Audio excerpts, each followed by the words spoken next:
Made her question whether her body was going to hold up.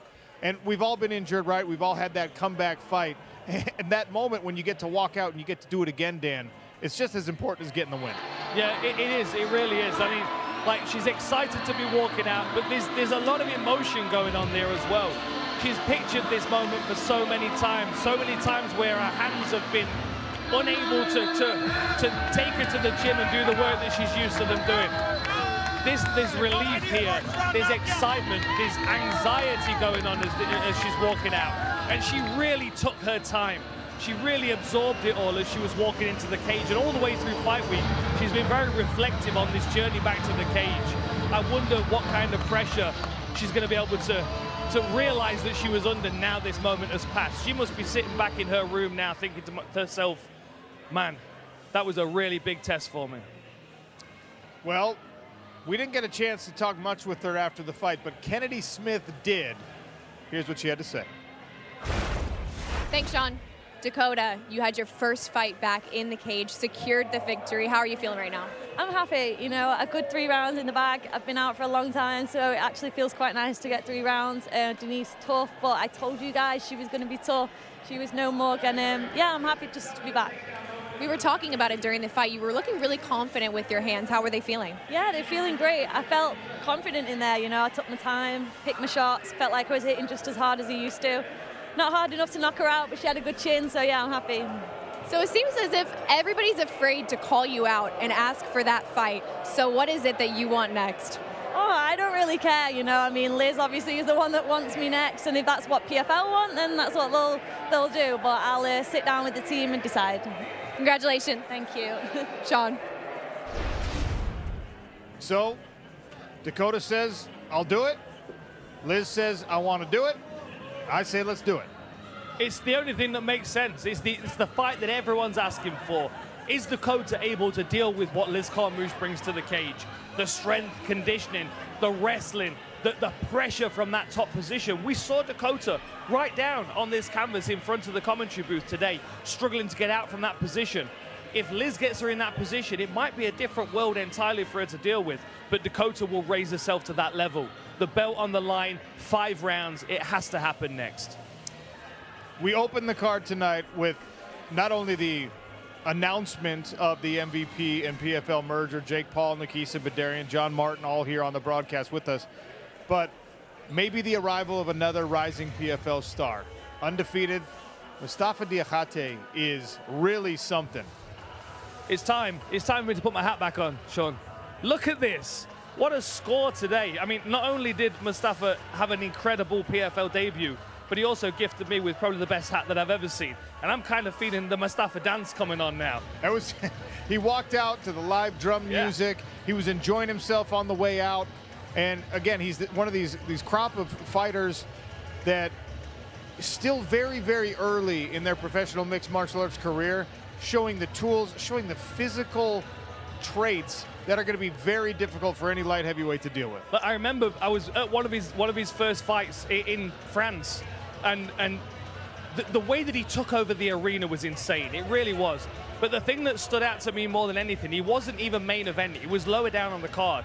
Once he'd fought, half of the arena emptied out. There's a drum circle outside the arena and everyone's dancing and singing. This guy brings a party atmosphere every time he steps in there.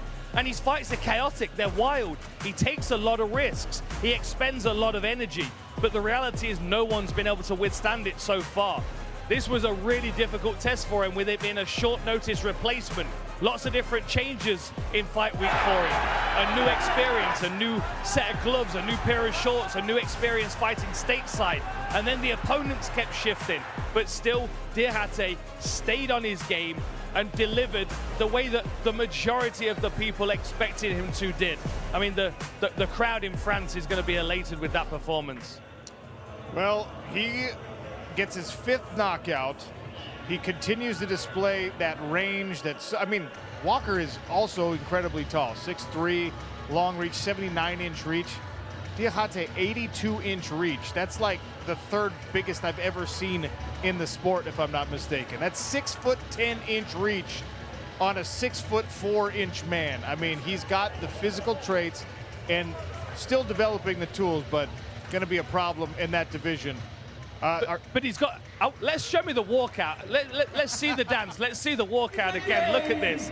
The guy's got swagger and rhythm and charisma.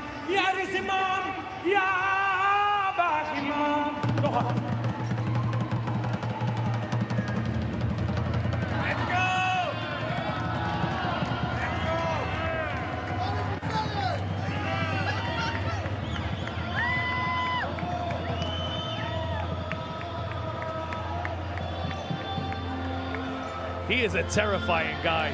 I just wish I could wear the hat as well as he can, Sean. I mean, there's just, even when he's moving around the fighter hotel, there's sort of a gravity to it. Yes. You know? He walks in the room, you notice. There's just something. There's a trait that I can't quite put my finger on. Maybe it's that star quality. The tests are only going to get tougher for Mustafa Diakate, but he feels like he's up to the task. I tell you, another guy who feels like he's up to the task and is proving it and climbing the rankings was in our second bout on the main card tonight. I thought that the Angel Alvarez matchup was a really good one for Nurmagomedov because Angel has been on a hot streak, right? He hasn't lost in 3 years. He's won 5 in a row. He's got that Cuban wrestling background. He's a guy with some explosiveness. And Nurmagomedov, using almost exclusively kicks, just dismantled a really, really tough fighter. Made it look easy. Did so much damage at such a quick pace in the fight. And the thing that stood out to me is how long he's able to be with those stabbing kicks. I mean, I'm trying to picture myself on the other side of it, like you're dealing with someone that's really reaching with those long limbs that he's got. He's the perfect build for this 155-pound division. There's just no wasted weight on him. And when he started to do the damage to that lead leg, there was nothing that Angel Alvarez could do to hide the pain that he was feeling. And that's only going to give confidence to someone like Magomedov. Really solid work, chipping away at him, doing that damage to that lead leg, to the point where Alvarez just could no longer hide the pain that he was in. And then the onslaught continues. Fewer than 2 full rounds, and he landed 50 kicks, and a lot of them were to that lead calf. I don't want to be Angel Alvarez getting on an airplane tomorrow. It's going to be so painful for days. You can't even imagine how that's going to continue to swell up. And he didn't really even shift into second gear, did he? I mean, it was just such a comfortable, steady performance of dismantling, eroding his opponent. So that was one of the main sparring partners for Usman Nurmagomedov getting ready for a title bout. And actually, when you look at the physical profile of both of their opponents, right? Angel Alvarez built very similarly to Archie Colgan, some similarities to their skill sets. So it kind of worked out perfectly for the Nurmagomedov team. Even if they hadn't come in and put on that performance, the preparation was as good as it gets. I mean, you can imagine what it looks like with Usman and Amru throwing feet at each other. The sparring must be electric. I mean, it's movie worthy, I would imagine. It's going to be interesting to see how he develops, because he's going to, at some point, emerge from that Nurmagomedov shadow and do his own thing. Kennedy Smith also caught up with the PFL CEO, John Martin, backstage. Thanks, John. John, what an amazing night here in New York. Tell me, which fight was your favorite? Oh, that's going to be hard to pick a favorite fight. Listen, we're in New York on Long Island, where I grew up, my backyard. I knew this was going to be one of, if not the best card we've had all year. I can't talk about any fight without talking about Usman. I mean, he demonstrated against a really elite fighter in Archie Colgan that there are just continuous levels to this. I think he's the best 155-pounder in the world. We had Justin Gaethje, the UFC 155 champ in the cage. I think Usman is meaningfully better than Justin, and he demonstrated it tonight. That was an elite performance. If you think about his teammate, Amru, oh my God, thank you, sorry, I'm still like, Amru, his kicking tonight was incredible from a camp that's not known for kicking. So that was incredible. Then, of course, it was great to see Dakota come back. And I think halfway through the third round, she had landed 75% of the strikes that she threw. Denise came game. Like, she took it. She wasn't able to mount much offensively, but I think tonight was a really good re-entrance for Dakota. I think she dominated that fight, and I look forward to what's next. What's so funny about those two, Usman and Dakota, I think both of them came out of those fights saying, I wish I would have done more. And they were both amazing wins. It shows just the heart of these PFL fighters. Say that's a little bit about when you have elite athletes like that, you're never satisfied, right? I mean, you always think you could do better. When you were running for the Aggies, you always thought you could do better. Go Aggies! Well, let's talk about how these two companies have merged, MVP, PFL. Tonight was the first night after that announcement. Do you think that this really showcased what we've got going here?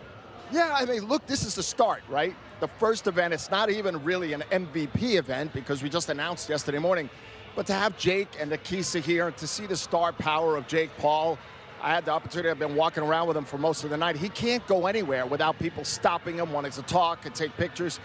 But I sat next to him tonight. His knowledge of mixed martial arts for a guy who's primarily a boxer is first rate. So I can't wait to utilize what MVP is fantastic at, which is bringing attention, putting fighters first, and we now have a massive global scale platform to showcase the best events, frankly, in combat sports. That's what I'm excited about. That's why I wanted to do this. Absolutely. And our summer series is not over. We've still got 2 events. What can we look forward to? Well, next week, Charlotte. And at the top of the card, we've got local Charlotte boy, Brian Battle, taking on Dalton Rasta, both coming off of losses in Pittsburgh. Both gentlemen really, really want to get back in the win column. I expect that they're going to be standing and banging. I don't know if there's going to be a lot of wrestling or grappling on that. And then, of course, looking a couple weeks later to Tampa, Chris Cyborg versus Ketlin Vieira. There's not enough you could possibly say about Chris Cyborg, and I know she wants to defend her legacy with elite fighting. And Ketlin Vieira is a new signing for the PFL, now MVP. She's tough, and she wants to establish her legacy. And people remember those individuals or athletes who take out the legends. That's what she's looking for, glory. Well, an amazing night here in New York, and congratulations on an amazing merger. Thank you. Thanks very much. Sean. Here's a look at your PFL Charlotte card. Again, 1 week from tonight.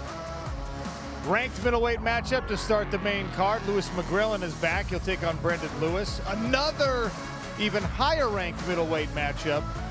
Midway through the card, Josh Silveira, Aaron Jeffrey. Little gym rivalry going on there as well. Light heavyweight bout that was actually supposed to be in New York. Davlet Yakshimuradov, the former champion, against Simeon Powell. I cannot wait for that one. That gets pushed to the co-main event in Charlotte. And then Brian Battle, Dalton Rasta, looking to re-enter the win column and put their name back in the middleweight conversation in your main event. Scan the QR code for tickets. We will see you at Bojangles. Can't wait for that. Charlotte, we're coming, and we're excited about it. Next Friday. Mustafa Diakate opening up the main card with an incredible walkout. He impressed Jake Paul, who's the ultimate showman. Nurmagomedov. Yikes. Scary.